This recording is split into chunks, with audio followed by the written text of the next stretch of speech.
தாய் தமிழ் உறவுகளுக்கு அன்பு வணக்கங்கள். தமிழ்நாடு நாள் கூட்டத்தில் அடித்த அடியில் அரசியல் களமே கலங்கி போயிருக்கு. ஒவ்வொரு கட்சிக்காரங்களும் செந்தமிழன் சீமான் அவர்களின் பேச்சை கேட்டு ஒரு கலக்கம் அடைஞ்சிருக்காங்கன்னு தான் சொல்லணும். முக்கியமாக எடப்பாடி அவர்கள் செங்கோட்டையன் அவர்களை விளக்குனதுக்கப்புறம் பார்த்திங்கன்னா மறுபடியும் அந்த கொடநாடு கொலை வழக்கு அது சர்ஃபேஸ் ஆகுது. அது ஒரு பேச்சு பொருளாக மாறுறது நீங்கள் பார்க்குறீங்க.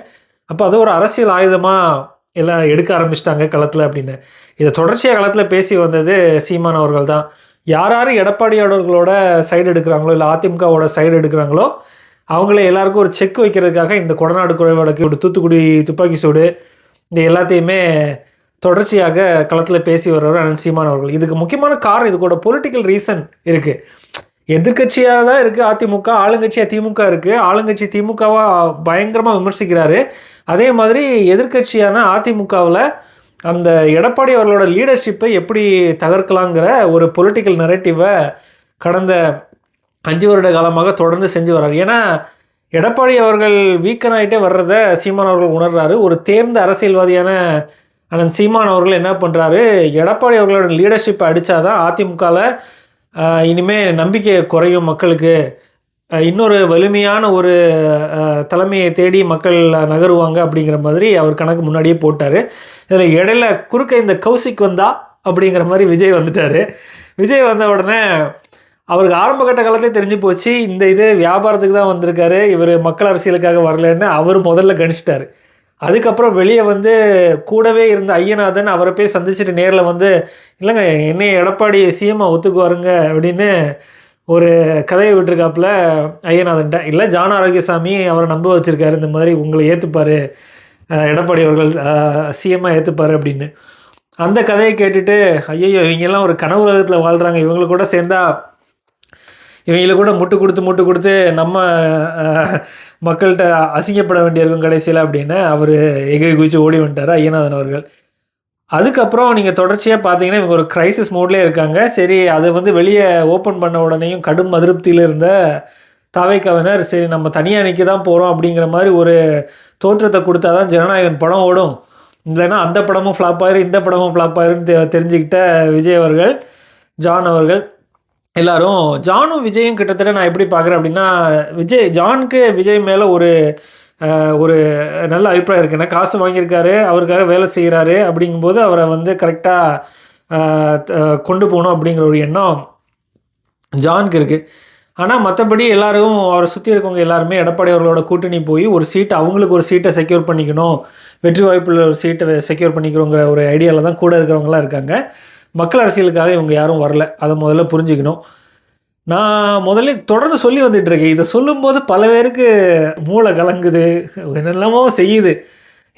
ஸ்டாலினுக்கு அடுத்தபடியாக சீமான் அவர்களுக்கு தான் முதலமைச்சர் வாய்ப்பு மிக பிரகாசமாக இருக்குது, வேறு யாரும் அந்த அளவுக்கு பொசிஷனில் இல்லை. இன்னும் இவ்வளோ உறுதித்தன்மையோட ஸ்டாலின் அவர்களுக்கு ஏன் வந்துச்சு அப்படின்னா, அவ்வளோ பெரிய ஒரு கட்சி இருக்குது, அதனால் அந்த கட்சியில் இருக்கவங்கலாம் ஒரு பெரும் பவர் சென்டர்களாக இருந்தவங்க, அதனால் அவங்களுக்கு வந்து அந்த கட்சியை அப்படியே கொண்டு போகிறதுக்கு, ஸ்டாலின் பேரை சொல்லி கொண்டு போகிறதுக்கு அவங்களுக்கு ரொம்ப லகுவாக இருக்குது, அப்படியே கொண்டு போகிறாங்க. அதே மாதிரி பிஜேபி எதிர்ப்புன்னு ஒரு புள்ளி இருக்குது, எல்லா கூட்டணி கட்சிகளும் இன்டாக்டாக இருக்காங்க, சிறுபான்மை மக்கள் நம்பிக்கை ஜாஸ்தியாக இருக்குது அவங்களுக்கு, அதனால் அந்த பக்கம் போடுறாங்க. காங்கிரஸும் திமுகவும் ஒன்றா இருக்கிறதுனால திமுகவுக்கு எப்போவுமே இஸ்லாமியர்கள் மத்தியில் ஓரளவு செல்வாக்கு ஜாஸ்தி. ஏன்னா அவங்க கருணாநிதி அவர்கள் இஸ்லாமியர்கள் அந்த இடஒதுக்கீடு கொடுத்ததில் வந்து அவங்களுக்கு அதில் ரொம்ப நம்பிக்கையாக இருப்பாங்க திமுக மேலே. அதே மாதிரி காங்கிரஸ் இருக்கிறதுனால கிறிஸ்தவர்களும், சோனியா காந்தி அந்த சோனியாங்கிற பேருக்குனால இவங்களும் கிறிஸ்தவர்களும் இது நம்ம கட்சிங்கிற மாதிரியே வாக்கு போடுவாங்க.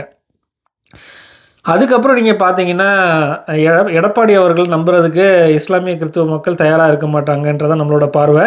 ஏன்னா அவர் பேச்சை மாற்றி பேசியிருக்காரு, தேர்தல் கூட்டணியே மாற்றி வைக்கிறாரு. இனிமேல் அவர் நம்பிக்கை பெறதுக்கு வாய்ப்பே இல்லை. அவர் நம்பிக்கையற்ற தலைவர்னு அதிமுக கட்சியிலேருந்து வெளியே வந்தவங்களே சொல்கிறாங்க. அதிமுக கட்சிக்கு பெருசாக கொள்கையெல்லாம் கிடையாது, திமுக எதிர்ப்புங்கிறது தான் கொள்கை. இந்த மாதிரி நெகட்டிவ் கனெக்டேஷன் வரக்கூடிய கட்சிகள் எதுவுமே ரொம்ப நாள் வாழாது. திமுக எப்போ மக்களிடத்தில் செல்வாக்கு குறையுதோ அப்போது அதிமுகவும் ஆட்டோமேட்டிக்காக செல்வாக்கு குறையும். இது இயற்கையின் நீதி, அதுதான் இப்போ நடக்குது. திமுகவுக்கு செல்வாக்கு மக்கள்கிட்ட குறைஞ்சிக்கிட்டே வருது, அவங்க கூட்டணி பலத்தில் தான் ஜெயிக்கிறாங்க. திமுகன்ற தனிப்பட்ட கட்சிக்கு அவங்களோட கொள்கைக்கு செல்வாக்கு குறைஞ்சிக்கிட்டே வருது. அப்போ அதோட எதிர்ப்பு நிலையில் இருக்கக்கூடிய அதிமுகவுக்கும் ஆட்டோமேட்டிக்காக செல்வாக்கு குறையும். ஹீரோக்கே வேலை இல்லைன்னா வில்லனுக்கு என்ன வேலை? அதுதானே நடக்கும். அப்போது அந்த இடத்த மிக பிரகாசமாக அந்த இடத்த கைப்பற்றுறதுக்கு தயாராகி நிற்கக்கூடிய கட்சி. ஒவ்வொரு தொகுதியிலையும் நீங்கள் பார்த்தீங்கன்னா இருக்கிற வேட்பாளர் லிஸ்ட் எடுத்து பார்த்தீங்க அப்படின்னா இருக்கிறதுலே மோஸ்ட் எலிஜிபிள் கேண்டிடேட்ஸ் நாம் தமிழர் கட்சி வேட்பாளர்களாக தான் இருப்பாங்க. இதுவரைக்கும் அதிகாரம் மறுக்கப்பட்ட சமூகம், படித்த இளைஞர்கள், பெண்களுக்கும் ஆண்களுக்கும் பாதி சீட்டு ஒதுக்கீடு, சரிபாதியான சீட்டு ஒதுக்கீடு, இப்படி பல விஷயங்களை வந்து ஒரு ப்ராக்ரெசிவான ஒரு விஷயத்தில் பார்க்கக்கூடிய கட்சி நாம் தமிழர் கட்சி. அதே மாதிரி சூழலியல் சார்ந்த விஷயங்கள், பல்வேறு நல்ல விஷயங்களை அவங்க வந்து எடுத்து வந்துக்கிட்டே இருக்காங்க. இவங்க நாம் தமிழர் கட்சியை குறை சொல்கிறதுக்கு இவங்க வச்சிருக்கிற ஒரே ஒரு ஃபேக்டர் அண்ணன் சீமான் அவர்களை தான் வச்சு பேசுவாங்க. சீமான் அவர்களுக்கு என்டாஸ்மெண்ட் இந்த மாதிரி நீங்கள் ரோட்டில் போகிறவங்க வரவங்களாம் என்டாஸ்மெண்ட் கொடுக்க தேவையில்லை, பெரிய பெரிய ஆட்கள்லாம் என்டாஸ்மெண்ட் கொடுக்குறாங்க. அதே மாதிரி புலிகளின் தொடர்பில் இருந்த இவர் கடைசியாக வைகோ வரைக்கும் புகழ்ந்து பேசிட்டு போயிட்டார். பெரிய பெரிய ஆட்கள் எல்லாரும் என்டாஸ் பண்ணிட்டாங்க.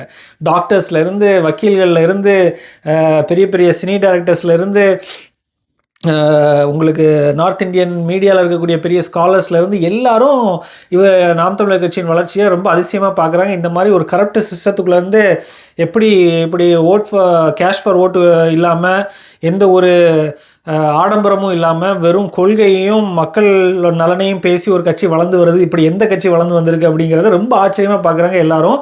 இங்கே எல்லாருக்குமே தமிழ்நாட்டில் இந்த திராவிட அரசியல் பார்த்து பழகினவங்க, அதோட பயனாளிகளாக இருந்தவங்க, ஒன்றில் காசு கொடுத்து சாதிச்சுக்கலாம், காசு கொடுத்தா நடத்திடலாம்ப்பா, எல்லாம் செஞ்சிடலாம்ப்பா அப்படின்னு அந்த காசை கொடுத்து ஆதாயம் பார்த்தவங்க எல்லாருமே இந்த திராவிட மாடல் அரசியலில் இருந்து வெளியே வர்றதுக்கு தயாராக இல்லை. எனக்கு தெரிஞ்சு அவ்வளோ பத்திரிகையாளர்களும் இந்த கட்சிகளெல்லாம் நல்ல மீட்ரு போட்டிருப்பாங்கன்னு நினைக்கிறேன். அதனால தான் தொடர்ந்து இவங்களுக்கு இவ்வளோ ஆதரவு கொடுத்துட்டு வர்றாங்க. இந்த பலனை விட்டு கொடுக்குறதுக்கு யாரும் தயாராக இல்லை. இதெல்லாம் தகர்ந்துடும். இந்த மாதிரி ஒரு கட்சி நாம் தமிழர் கட்சியோட கொள்கையோட வந்து நிற்கும்போது, ஏன்னா இவங்க கட்சியாக இருக்கும்போதே ஒரு பாசறை வச்சுருக்காங்க, லஞ்சம் ஊழல் ஒழிப்பு பாசறைன்னு சொல்லிட்டு எல்லாரும் லஞ்சம் ஊழலை தடுப்போம் தான் பேசுவாங்க. இவங்க கொடுத்த காசெல்லாம் திருப்பி வாங்கி, அதாவது மக்கள்கிட்ட இருந்து அதிகாரிகள் வாங்கின காசை போய் நெகோஷியேட் பண்ணி வாங்கி கொடுத்த வரலாறுலாம் நாம் தமிழர் கட்சிக்கு இருக்குது. இந்த மாதிரி ஒரு கட்சி வளர்ந்து வருது. இதை யாராலையும் தடுக்க முடியாது. நீங்கள் ஏன்னா உண்மை எப்படியும் ஜெயிக்கும், சத்தியம் எப்படியும் ஜெயிக்கும். அது நீங்கள் சீமானவர்களை தாண்டி அந்த கட்சியில் இருக்கக்கூடிய தொண்டர்கள், தம்பி தங்கைகள், அவங்களுக்கு வாக்களித்த வாக்காளர்கள், அதே மாதிரி நிற்கக்கூடிய கேண்டிடேட்ஸ், இவங்க பலத்தை தான் கட்சி நிற்கிதே தவிர சீமானவர்கள் ஒற்றையாள் நீங்கள் குறை சொல்லிட்டால் மட்டும் இந்த கட்சி விழுந்துடாது. பின்னால் ஏகப்பட்ட மூளைகள் செயல்படுது. பின்னால் அவ்வளோ பெரிய உறுதியான உள்ளங்கள் இந்த கட்சி பின்னால் இருக்குது. அதனால் நீங்கள் சீமானவர்களின் பிம்பத்தை நீங்கள் சிதைக்க கட்சி செஞ்சிரும்னு நினச்சிங்கன்னா அது அப்படி அல்ல. இப்படி ஒரு பிளாட்ஃபார்முக்காக தான் நிறைய பேர் ஒரு தூய உள்ளத்தோட அரசியல் பண்ணணும்னு நினைக்கிற நிறைய பேருக்கு உண்டான பிளாட்ஃபார்மை ஓப்பன் பண்ணி விட்டதே நாம் தமிழர் கட்சி தான். நீங்கள் இங்கே சீமானவர்களை மட்டும் அடித்து தள்ளிட்டோம் அப்படின்னா இந்த கட்சி விழுந்துருன்னு தயவுசெய்து யாரும் தப்பு கணக்கு போட்டுறாதீங்க. அந்த மாதிரிலாம் விழுகிறதுக்கு வாய்ப்பே இல்லை.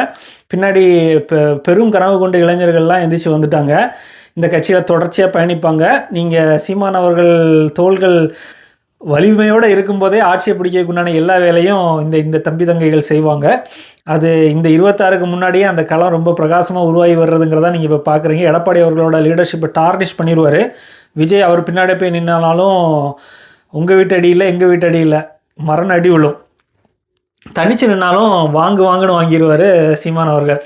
சீமானா விஜயான்னு பார்த்தா உங்களுக்கு நாம் தமிழர் கட்சியாக தாவேக்காவான்னு பார்த்தா இது வரைக்கும் இவங்க பண்ண குரங்கு சேட்டைகள்லாம் பார்த்துட்டு, நாம் தமிழர் கட்சி நடக்கக்கூடிய கூட்டங்கள்லாம் பார்த்துட்டு யாரோட அரசியல் சரியாக இருக்குன்னு மக்கள் பார்த்தாலே அவங்க புரிஞ்சுப்பாங்க.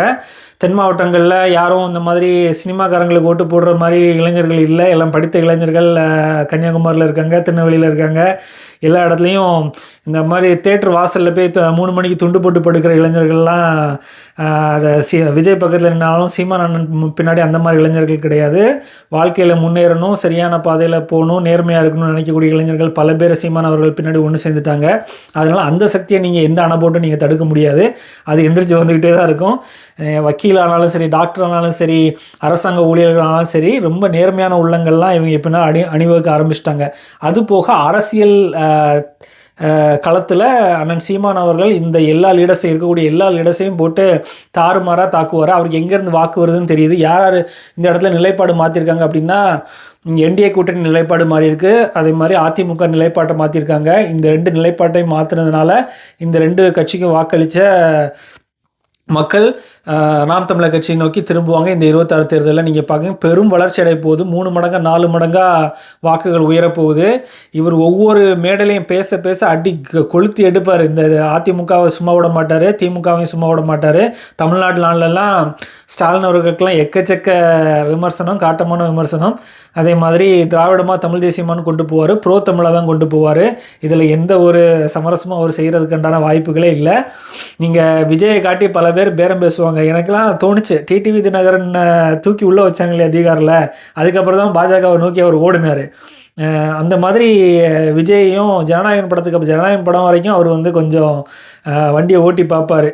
எதுக்கு ஓட்டுவார் அப்படின்னா, அந்த படத்தோட வசூல் பாதிச்சிடக்கூடாது. ஏன்னா அது ஒரு பெரிய டீம் சம்மந்தப்பட்டது, இவரை மட்டும் சம்மந்தப்பட்டதில்லை. அது வரைக்கும் அவகாசம் கேட்டுட்டு அதுக்கப்புறம் வளைச்சி போட்டுருவாங்க. விஜய்க்கு அடி விழுகிறது தான்.